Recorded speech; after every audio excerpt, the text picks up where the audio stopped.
Voilà, et donc on passe la parole à Célia Crétol, qui est chirurgien infantile à Necker et qui est la coordinatrice de la filière Neurosphinx, qui est une filière qui regroupe 3 centres de référence maladies rares, dont le centre CSMAVM qui s'occupe, entre autres, du spina bifida et des dysgraphismes. Alors, moi, je voulais prendre ma casquette de coordonnatrice de la filière, même si on fait des consultations aussi de transition sur le plan digestif à Necker depuis 4 ans. Parce que c'est vrai que Trousseau, Necker, on l'a dit, finalement, comment faire quand on est en province pour se faire prendre en charge correctement, comment trouver l'info. C'est un petit peu l'obsession que l'on a au sein de la filière, c'est dans tout ce foisonnement d'informations, comment trouver l'info et comment ne pas refaire ce que peut-être d'autres, dans d'autres disciplines, ont déjà fait, qui pourrait nous resservir. C'était le but. Leslie va y revenir pour conclure sur l'organisation des filières. J'en ai longuement parlé samedi. Avec la SBH, les filières, donc vous avez peut-être compris qu'elles chapeautent un ensemble de thématiques communes et elles sont au nombre de 23 et le ministère a créé des groupes en interfilières de façon à ce qu'on partage nos documents, on partage nos checklists, on partage nos outils, on partage nos réflexions. Et Neurosphinx a pris la tête de ce groupe transition interfilière qui a été créé en 2017 et toutes les filières, sauf 2 qui n'étaient pas concernées directement puisqu'elles s'occupaient essentiellement d'adultes, ont adhéré à ce projet de groupe interfilière. Vous voyez, handi rare pour les handicaps rares, Fimato pour les malformations digestives et thoraciques, etc. Et on leur a distribué, on s'est dit comment démarrer, on va faire un état des lieux très très général de l'ensemble des filières et on leur a distribué un questionnaire auquel elles ont absolument toutes répondu, c'est-à-dire qu'elles ont disséminé ces questionnaires dans l'ensemble des intervenants de leur filière, y compris dans les associations, et on a fait remonter les infos. C'est Emma Gatipon qui est ici, qui est chargée de mission pour la filière, qui a rassemblé tous les résultats.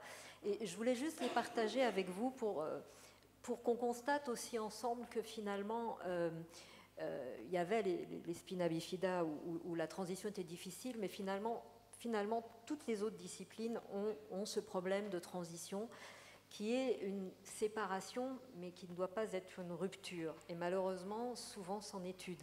50% de l'ensemble des filières nationales françaises admettaient que c'était un risque fort pour leurs disciples et pour leurs patients de rupture de suivi. Et près de la moitié disaient qu'elles manquaient de référents adultes identifiés.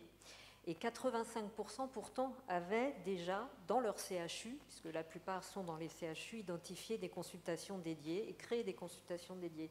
Et certaines réfléchissaient, mais on n'était pas encore à avoir quelqu'un de dédié, à dédier des coordonnateurs de parcours patient transition. Et je pense que c'est vraiment une idée à retenir, autant que faire se peut bien sûr, c'est d'avoir quelqu'un qui coordonne ce passage, notamment dans toutes ces pathologies où il y a de multiples disciplines qui interviennent. Il y a aussi des outils en circulation et les Canadiens dans ce domaine-là sont très en avance par rapport à nous avec des checklists parce qu'on disait, il faut que le patient soit prêt, mais qu'est-ce que ça veut dire le patient est prêt? Il y a des outils et ils sont collectés sur le site, je vais vous donner la référence, le site Transition que l'on a créé, où il y a des guidelines, c'est-à-dire des bonnes pratiques et des checklists en fait de compétences à acquérir pour être un bon passeur de transition, on va dire, du côté patient. Il y a des outils et puis il y a, je pense, indispensable la collaboration avec les associations qui finalement, enfin moi le réseau qu'on a construit pour notre centre de référence, en tout cas en ce qui me concerne, je fais vite, j'accélère, c'est un réseau qui s'est construit aussi grâce aux patients qui nous ont fait remonter en région des correspondants fiables et qui avaient envie de collaborer. Alors, dans ce groupe interfilière, on leur a demandé ce qu'ils attendaient de notre collaboration. Et finalement, ce qui ressort, c'est de partager des outils communs, de partager des expériences.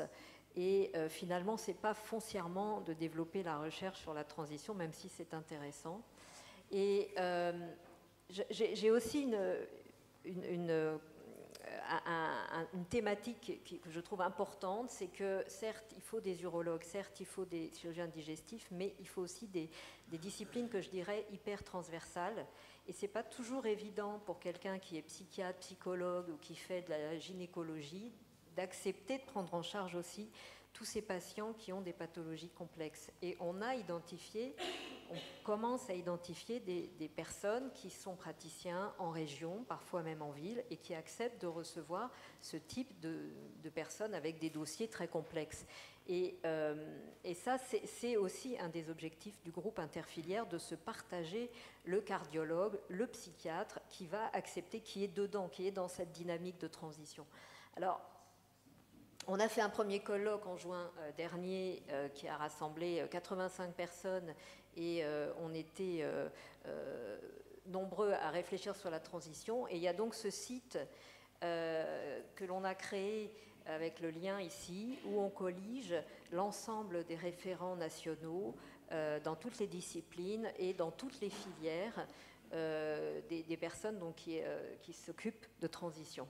Et puis je terminerai sur cette application qui va sortir probablement, je pense, le mois prochain, qui a été créée par le docteur Nizar Malawi, qui est hématologue pédiatre à Necker, et Béatrice Langelier, qui est assistante sociale, et qui va servir pour nos patients en transition on va dire, de passeport portable.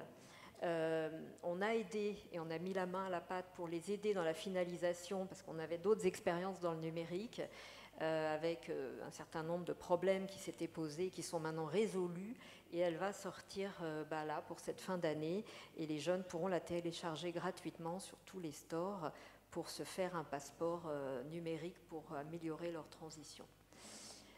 Voilà quelques... Alors elle s'appelle plus Noah parce que c'était déjà pris, ça s'appelle la suite Necker maintenant. Et je vous remercie de votre attention.